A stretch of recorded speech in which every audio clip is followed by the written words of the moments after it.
Alors, les belonging outside belonging. En gros, l'appartenance au-delà de l'appartenance, si vous préférez, en français, dans la langue de Maître Gims. Qu'est-ce que c'est? Je vais vous balancer des liens. Désolé, j'ai pas fait de grille de liens tous ensemble. Hein. Mais si jamais la conversation est intéressante, je vous le remettrai sur YouTube. Mais je vous balancerai des liens tout au fur et à mesure de la vidéo, donc n'hésitez pas à cliquer dessus hein, si ça vous intéresse. Alors, les jeux en belonging, outside belonging, les BOB, ce sont... Attendez. Comment ça va être comme ça, je vais passer sans casque là. Ça changera rien pour vous en théorie. Ce sont des jeux qui dépendent d'un système qui a été écrits pour... Attendez que je le retrouve. Dream Askew et Dream Apart. D'accord? C'est un système dérivé donc d'un combo de jeux. D'accord? Dream Askew, Dream Apart. Qui sont en fait des jeux narratifs. Là, on parle vraiment de jeux vraiment narratifs, purement narratifs. Dans le sens où la base des jeux Bob, c'est que il n'y a pas de meneur de jeu, meneuse de jeu. On va dire basiquement, il n'y a pas de meneuse ou de meneur de jeu. La responsabilité de la narration de toutes les interactions et de ce qu'il y a dans l'univers avec lesquels les personnages vont interagir, etc. Quoi, les conséquences, les interactions, etc. Les PNJ, les descriptions, les conséquences, la magie, les paysages, etc. Les ponts suspendus qui s'écroulent. Tout ça est partagé à travers des aspects, en fait. On va diviser tout ce qui est important dans les interactions dans le monde en aspects, en piliers, etc. Ça a plusieurs noms. Et ensuite, on va se répartir ces piliers, ces aspects, en fait. Vous verrez ça, je vous montrerai après quelques exemples. Ce sera plus simple. Mais par exemple, pour le jeu que je suis en train d'écrire, au pif, c'est pas encore figé dans le marbre, mais en gros, mes aspects, mes piliers, c'est la magie, la civilisation, la nature, l'histoire et l'ennemi, en fait. Voilà. En gros, pour simplifier. Et en fait, chacun de ces piliers est une fiche à part, et on se distribue ces fiches en début de partie, et après ces fiches, elles peuvent voyager pendant la partie. Genre, je vais prendre les PNJ, puis tiens, là je suis en train de faire de la magie, il va y avoir des conséquences à ce que je vais faire, mais comme je joue aussi la magie, je vais pas dire moi-même les conséquences de ce que je fais. Je vais donner la magie à quelqu'un d'autre, qui va du coup régler le problème, parce que c'est moi qui agis en fait. Voilà comment ça marche. Donc, premier axe des Bob, il n'y a pas de MJ attitré. Alors évidemment, si quelqu'un concentre tous les aspects, si quelqu'un va concentrer tous les domaines, tous les piliers, forcément, il va devenir une espèce de MJ, évidemment, ou une espèce de MJ. Mais de base, en fait, on va se répartir les aspects du monde. Il y en a souvent 4 ou 5 des aspects du monde. Et voilà, quand on va devoir interagir avec des PNJ, celui qui a l'aspect de la civilisation ou des habitants va jouer les PNJ. Bien sûr, il peut partager ça avec quelqu'un d'autre, c'est pas un souci. Quand on va faire venir la magie en jeu, celui qui a l'aspect de la magie va raconter ce qui se passe tel un MJ, en fait. Mais en restant dans le cadre de la magie. Voilà. Ça, c'est le premier axe. Deuxième axe des jeux Bob, il n'y a pas de système de résolution qui se pose sur le hasard. C'est-à-dire qu'à aucun moment, vous n'allez jeter des dés, tirer des cartes, etc. Il n'y a aucun aléatoire dans la résolution des actions. Comment ça marche? En fait, vous avez, comme dans le PBTA, des manœuvres, en fait. C'est un peu dérivé du PBTA également. Vous avez les manœuvres fortes, les manœuvres faibles. Alors, c'est le nom qu'on a donné en traduction, hein, vous donnez le nom que vous voulez. Manœuvres fortes, manœuvres faibles, manœuvres basiques, courantes, et les manœuvres d'aide. Pour simplifier. Après, ça a les noms de ça hein, dans chaque jeu. Les manœuvres fortes, c'est une réussite pleine. En gros, c'est un 10+ sur le PBTA. D'accord? Vous déchaînez vos pouvoirs et arrivez de manière éclatante. Vous arrivez à convaincre un PNJ. Vous mentez de façon convaincante. Vous passez sans vous faire repérer, d'accord? Voilà, les actions fortes, ce sont des actions où c'est une réussite totale. C'est oui et, en fait. C'est oui et, en gros. C'est le 10+ du PBTA. Cependant, pour enclencher ces actions-là, il faut dépenser un jeton. On va même utiliser les jetons d'Arsène. Voilà. Hop, c'est Arsène qui a fait ces jetons-là, là. Ok. Après, je vous montrerai sur un jeu, mais je préfère vous parler visuellement en caméra avant de vous montrer des jeux. Je vais y arriver, excusez-moi, je suis présenté. Voilà, il vous faut un jeton pour réussir une action forte. faut dépenser un jeton. Si vous n'avez pas de jeton et que vous voulez résoudre une action, convaincre quelqu'un, traverser un pont brinque-ballant, mentir, réconforter, etc. Dans ce cas, votre action devient une action courante, et votre action courante, elle a une contrepartie. C'est un oui mais, en fait, de base. Il n'y a rien à lancer. En fait, votre action courante est un oui mais. D'accord? Je parviens à traverser le pont brinque-ballant, mais, je vais payer quelque chose en retour. Et c'est là que les autres qui jouent les cadres vont vous dire, bah voilà, tu vas perdre ton équipement, ou tu vas faire écrouler le pont, la personne derrière toi ne pourra pas traverser, etc. Voilà. Il y aura forcément un mais, en fait, parce que vous n'avez pas dépensé de jetons. Et comment on va gagner des jetons à dépenser pour avoir des réussites éclatantes? Eh ben, on va se mettre nous-mêmes, on va décider nous-mêmes d'échouer ou de révéler des secrets sur nos personnages. Et en fait, quand vous choisissez d'échouer ou de faire des mauvaises actions ou de vous laisser porter trop par les sentiments, vous allez gagner un jeton. En gros, c'est un 6 mois de PBTA. En fait, il faut imaginer que c'est un PBTA où en fait vous choisissez de réussir, de ne pas réussir ou de réussir avec des contreparties selon les situations. Et il y a tout un système de vase communicant où en fait, voilà, vous choisissez d'échouer, vous choisissez de laisser les sentiments prendre le contrôle de vous, de vos actions, etc. Vous gagnez des jetons. Ces jetons, vous pouvez les dépenser pour réussir de façon éclatante. Et si vous n'avez pas de jetons à dépenser, vous pouvez réussir, mais avec des contreparties. Voilà, en fait c'est ça. Et on joue comme ça. Et troisième match du coup des Bobs, il n'y a évidemment pas de scénario écrit à l'avance, hein, c'est comme un PBTA, parce que pour le coup, le scénario, il n'y a pas de MJ pour commencer, et ensuite, le scénario va évoluer par rapport aux actions éclatantes ou non, en fait, il y a. Ce sont des jeux qui, évidemment, sont faits pour des parties narratives, mais surtout, qui va beaucoup baser sur les interactions entre les personnages. D'accord? C'est le genre de jeu où on va beaucoup jouer.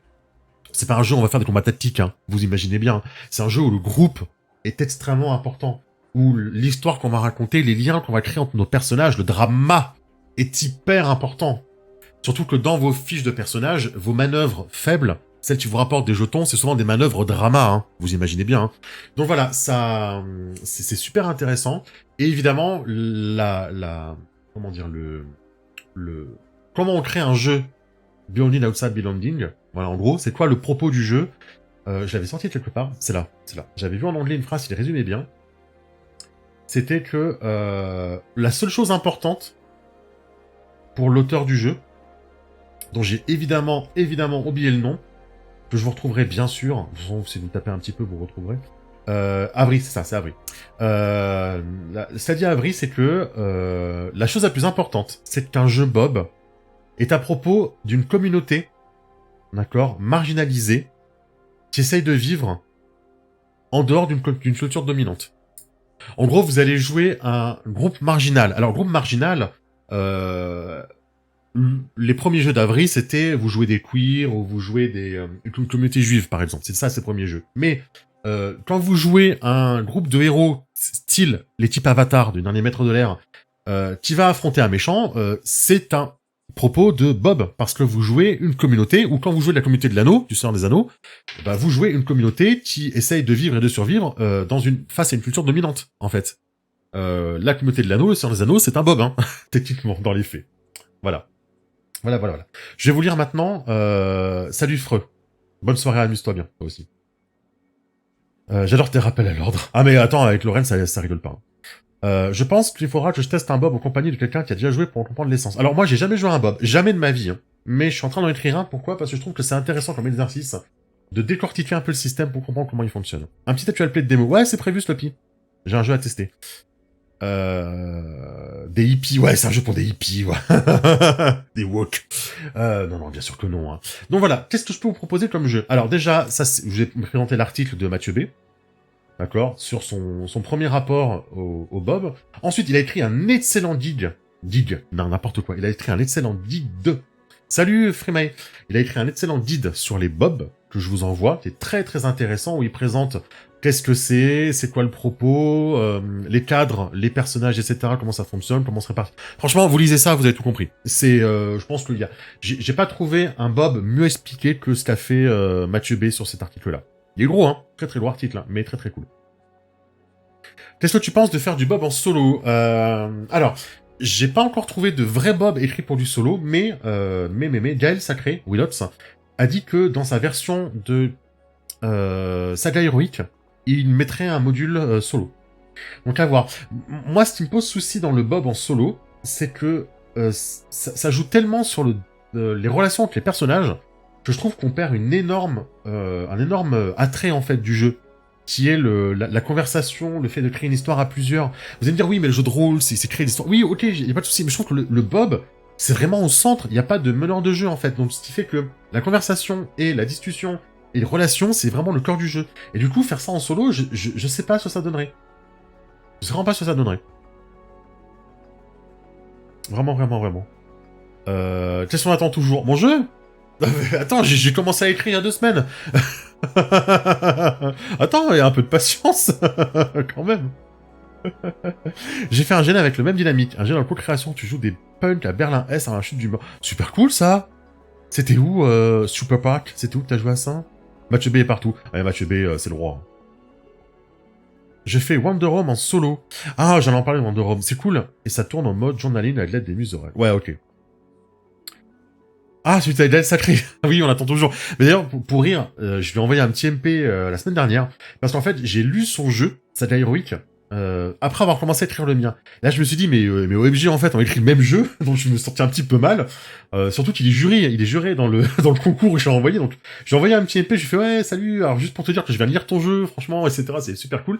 Et il m'a dit que voilà, il était encore en train de l'écrire, mais qu'il avait un petit peu mis en pause, ouais. Mais oui, tu pourrais avoir plusieurs persos. Ouais, je sais pas. Franchement, c'est à voir. Il y a Face au Titan qui a une méthode de gestion de plusieurs persos qui est assez intéressante, j'ai trouvé. Peut-être appliquer à la méthode de Face au Titan, là, avec le fait que quand tu tires une carte carreau, ça soit tel personnage, la carte trèfle, ce soit tel personnage, etc. Ça peut-être, ça pourrait être cool.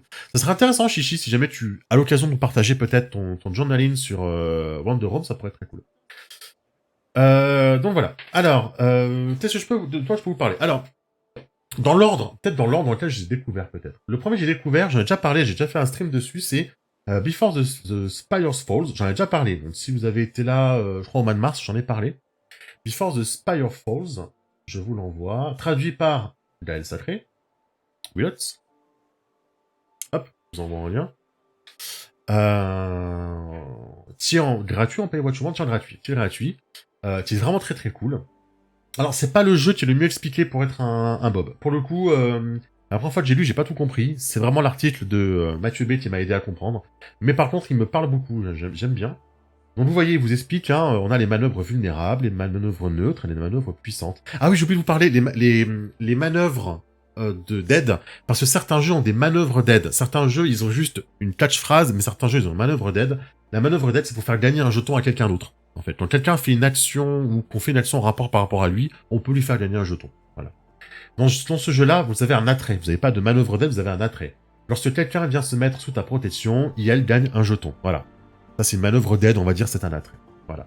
Bah là, vous voyez un petit peu comment ça fonctionne. Donc, la création de perso ressemble beaucoup au BBTA, qui est, pour moi, la référence de la création de perso et de groupe, hein, tellement c'est cool. Et vous avez des actions puissantes, on dépense un jeton, les actions neutres et les actions vulnérables. Voilà, celles qui font gagner un jeton. Et là, par exemple, pour le chariot, l'action puissante, c'est lance un sort avec une précision, d'accord, défend quelqu'un, rabat le claquet d'un agresseur, est-ce que c'est important à tes yeux, demande qu'est-ce qui est vulnérable. Et là où l'action neutre, celle qui va avoir des conséquences, c'est agir en te rendant vulnérable. Ça, c'est un assez grand classique hein, des Bob, c'est agir en te rendant vulnérable. Vous voyez la différence? Lance un sort avec précision et agit en te rendant vulnérable. Il y en a un où je dépense un jeton, l'autre où je dépense pas de jeton. Lance un sort avec des effets secondaires. Dénonce une injustice publiquement. D'accord. Tombe sur une personne en difficulté. Voilà, ce genre de choses. Ceux qui veulent découvrir un chouette Bob, c'est Bois dormant de Melville. Ouais, bah, je les ai pas encore lus, donc j'en parlerai pas. Alors, je vous en parlerai, que ça existe, mais je les ai pas encore lus. Je les ai pas encore achetés, je les ai pas encore lus, ceux de Melville. Ça va venir, hein, parce que je sais que c'est un incontournable. Donc voilà. Et par exemple, sur Before the Spires Falls, salut Fredo, comment vas-tu? J'espère que tu vas bien. Pas trop fatigué, ça va?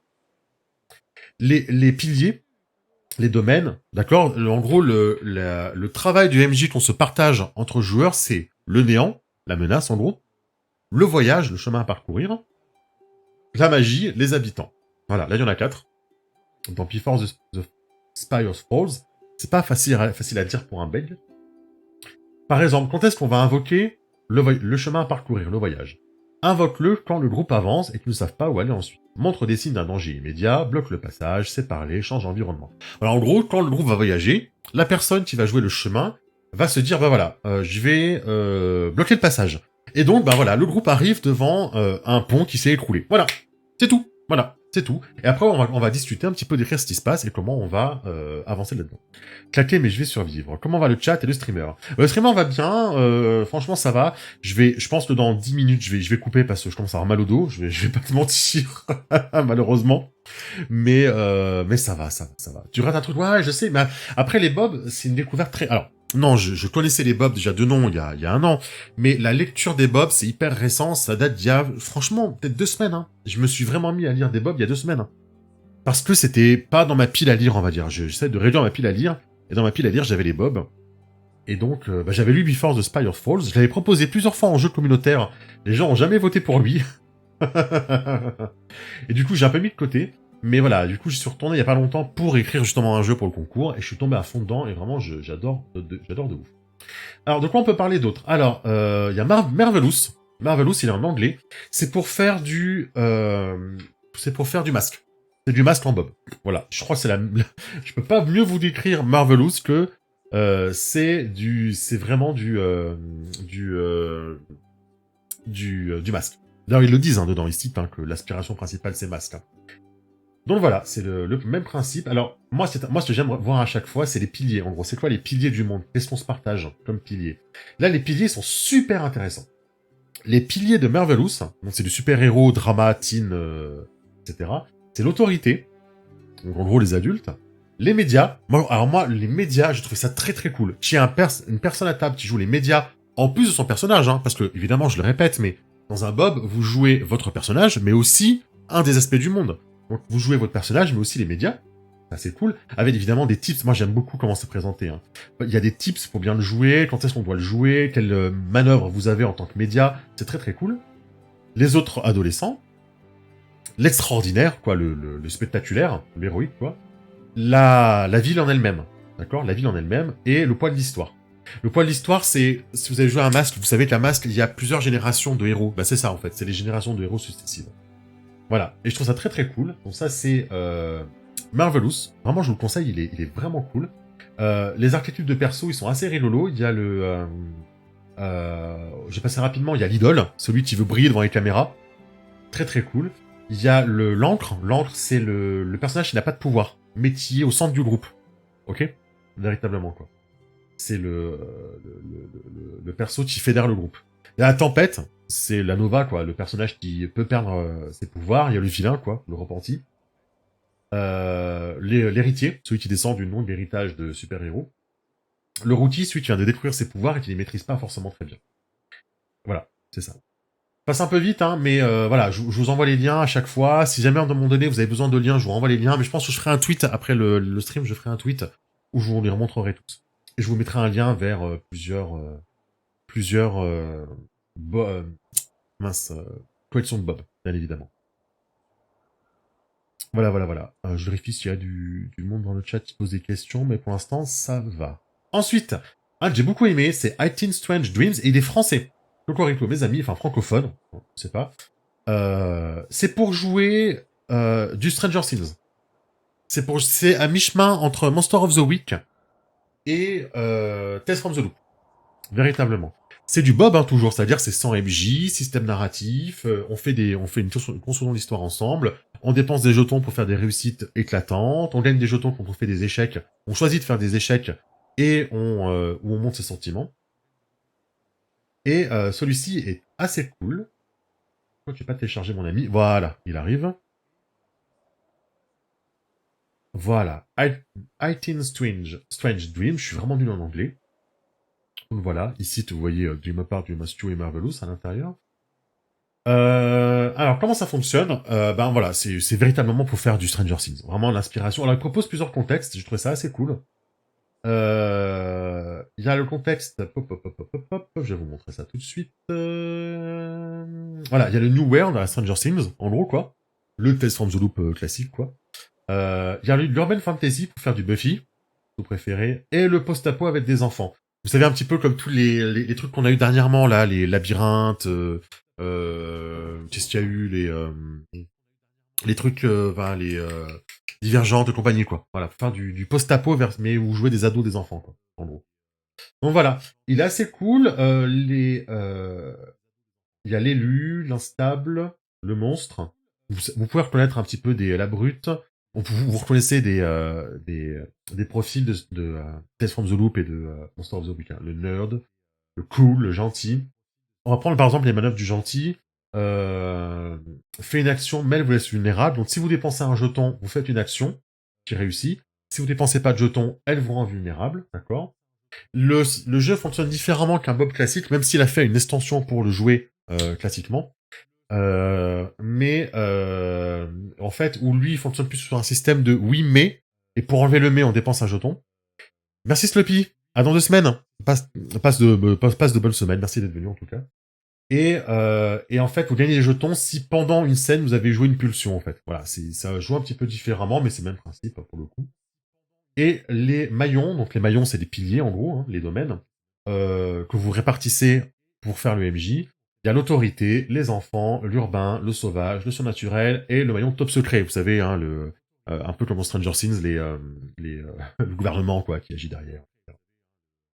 Voilà, ça c'est 18 Stream. Voilà, c'est le jeu. C'est ESD. ESD, c'est de Tecla. Voilà. Ensuite, alors celui-là, il est super cool. Je l'ai lu pour Noël et on n'a pas eu le temps d'y jouer parce que je voulais en faire un pour Noël. Je voulais faire un actual play de Noël et ça s'est pas fait finalement. C'est Christmas Belonging. C'est un jeu pour jouer les films de Noël de M6. Franchement, ça vous fait pas rêver, juste dit comme ça. Vous jouez les films de Noël de M6. Voilà, avec ce jeu-là.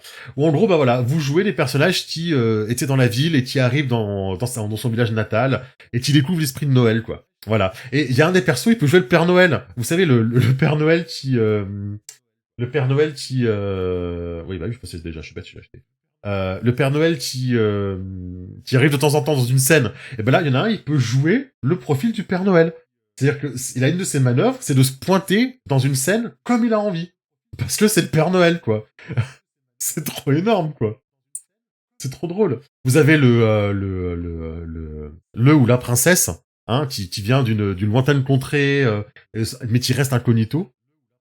Et non, pas celui-là. Le journaliste, l'enfant, évidemment, il y a toujours un enfant hyper relou. Voilà, définitivement, pas le Père Noël. Mon personnage, c'est définitivement pas le Père Noël. Mais je suis quand même le Père Noël, quoi. Et c'est super cool, quoi. Moi, ça me fait mourir de rire. C'est génial, quoi. C'est vraiment génial. Il y a le boss, hein, évidemment. Hein. Celui qui vient réparer les trucs à la ville, etc. Il y a, comme cadre, il y a la ville, etc.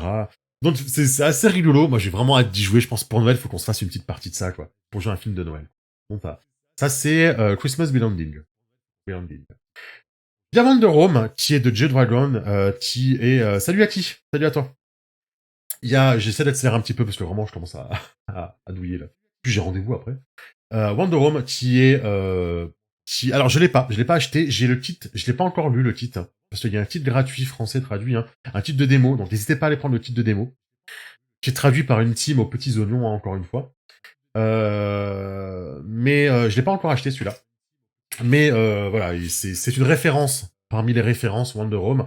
On joue des petites créatures anthropomorphes qui voyagent en fait, tout simplement. Et c'est un jeu non violent qui se base vraiment sur le voyage, les conversations et qui est bourré de bonnes idées quoi. J'ai regardé les livrets hein, et c'est bourré de bonnes idées et ça a l'air vraiment merveilleux. Hein. Vraiment Wonder Home, ça a l'air vraiment merveilleux. Bonnes vacances. Bon, je pars 2 semaines, donc on se reverra très rapidement. Merci en tout cas d'être passé. Hein. C'est gentil de ta part.